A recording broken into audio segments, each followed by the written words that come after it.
My shop is still a mess. Life has been crazy lately. Anyway, here's what it is. If you follow the channel at all, you know what's been going on. I appreciate you guys and your support. Y'all have been awesome. But let's put an alternator on that dude. Got this nasty thing in here. First things first, unhook your battery cable. Get that thing loose. You got a couple options here. You can try to bring it up through all this. I don't like that option as much. You can try to bring it down through the bottom. I'm gonna disconnect it and I'm gonna try this route myself. I'm gonna disconnect sway bar links. I think they're 14, no, it might be a 17. Anyway, I'll let you know. But boom and boom, just like you would on a GX, and let this thing hang down. So the sway bar links are a little different on a Tundra. You know, the GX, they go up into the spindle. Here, you're set into your lower control arm with this little dude. Oh, there you go, this little dude. So anyway, but this is our alternator. Focus. And that's our problem. First, make sure your alternator is actually bad. This one is, so we're gonna replace it. We're gonna try to get it to come down through here. So, your tensioner is right there. We're going to spin that a little bit and get this belt loose. I believe it's a 14 millimeter. You see the tensioner pulley. I believe it's 14 millimeter. Usually you would have a skid plate here, but this one's been lifted, so the skid plate is not in my way. We'll probably disconnect all this oil pressure switch, this little, I'll figure out how to get this little wire loom off and out of the way, because that alternator is gonna have to come right through here. But anyway, first things first, I'm getting this loose, and we'll get that wire loom loose, and I'm gonna get the belt, the tension off of it and pull it. And then we'll come in from the side to start getting bolts loose. All right, maybe my fan in the back's not too loud, but that it's actually, weirdly enough, a 5/8 fits that best. So we loosen the front one, take the rear one off, both sides, and your sway bar is gonna drop. Take this oil pressure switch loose. I believe that's what that is, yeah. Here's your canister for your oil filter. Wire loom, pop the connector loose here, and then that one. Let's see if you can see it. You see that? That is a 12 millimeter nut, bolt, whatever. Can't tell because I haven't taken it out yet. I can't remember. Anyway, it's right there. It's connected to that same wire loom that goes into the front of the alternator. Take it off, and then I'm gonna pop the serpentine belt. All right. That was a 14 on. That is your tensioner pulley. Turn it counterclockwise to the left, just like you're loosening it, and it will take the tension off. You can get the belt off. So now we have to come around to the side. Hopefully my fan's not bothering you. So we're gonna be coming from the side for a lot of this. This little shroud will be in your way. Take it down, out of your way. If you can, take the wheel and tire off. I currently can't. We're not talking about it. I don't have the spindle lock nut to get it off. But next thing's next. We got to get that power steering pump, unfortunately, out of the way. It's got several electrical connectors. 1, 2. I think that might be all of its connectors. And then you're going to access the bolts. Can you see the head of that bolt right there? Should be a 14 there. You're going to access it through the front of the pulley, and there should be one on the bottom. It should be the same. You access it through the front of the pulley. A little bit of a booger to get to. I'm going to come up through the bottom to get those two loose, and then I'm going to move the pump kind of up and out of the way.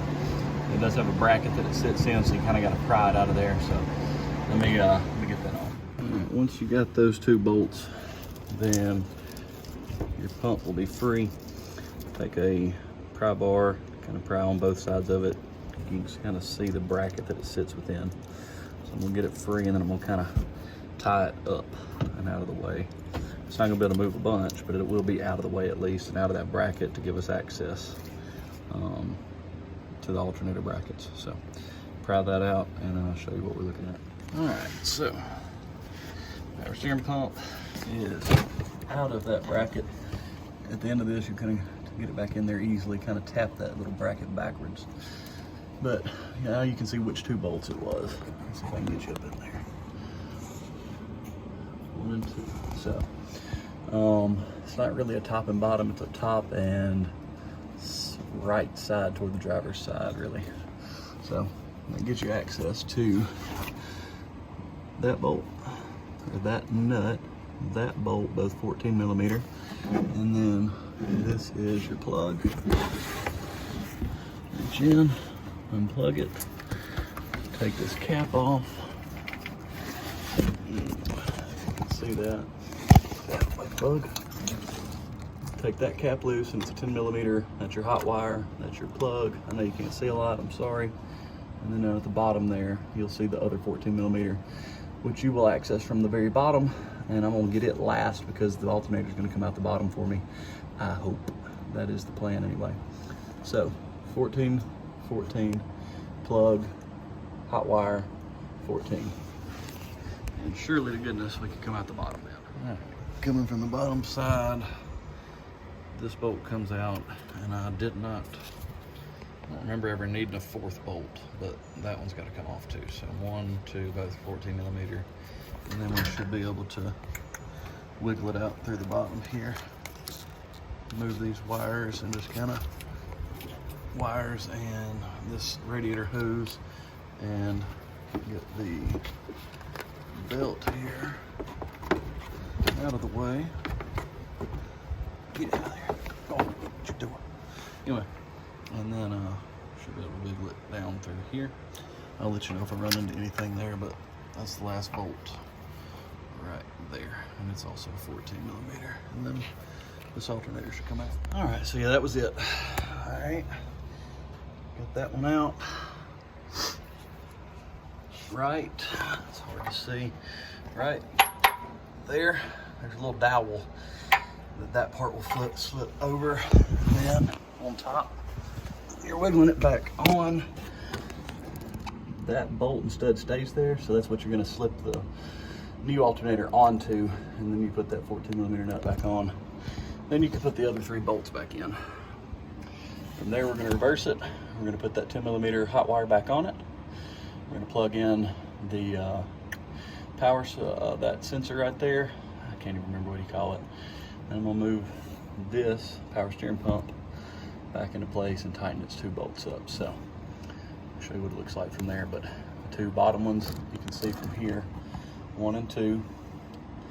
You'll tighten them. You'll tighten that 14 millimeter nut right there. You'll put that 14 millimeter bolt back there. Power steering pump goes back. And the 2 14 millimeters that were holding it go back.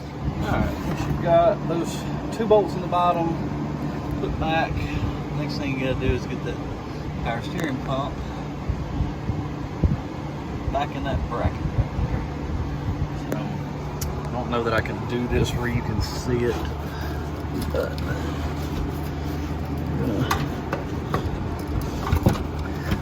I'm gonna, may not, just slide right back in. So it's not. So what I'm gonna do is this back part will slide, but I gotta put a little pressure on it. Maybe tap it with a hammer. But that back part of that bracket, it's really hard to show you. Hold on.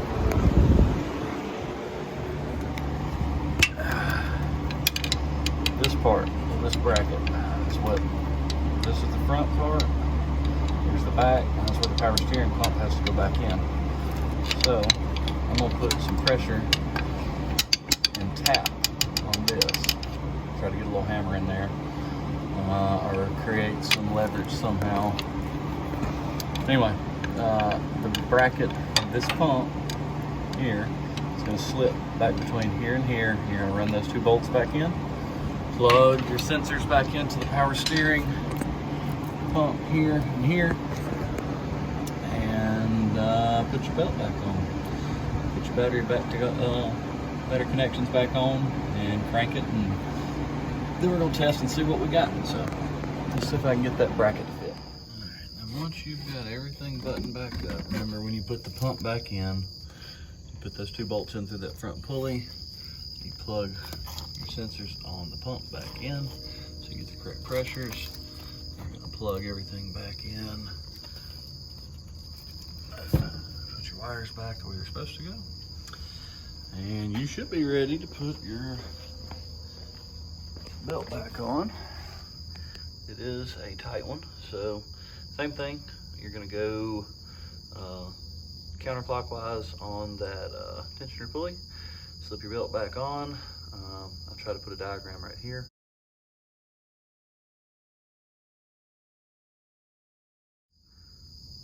And then put your battery back together, crank it, test your alternator. You should be getting at least 13 and a half volts from your new one. Hopefully you have successfully completed an alternator swap on a Tundra. It's a little bit of a booger. I think even build hours, it pulls almost 5 build hours. So if you take it to a shop, it's gonna cost you. Hopefully you can get it done yourself. See you guys next time.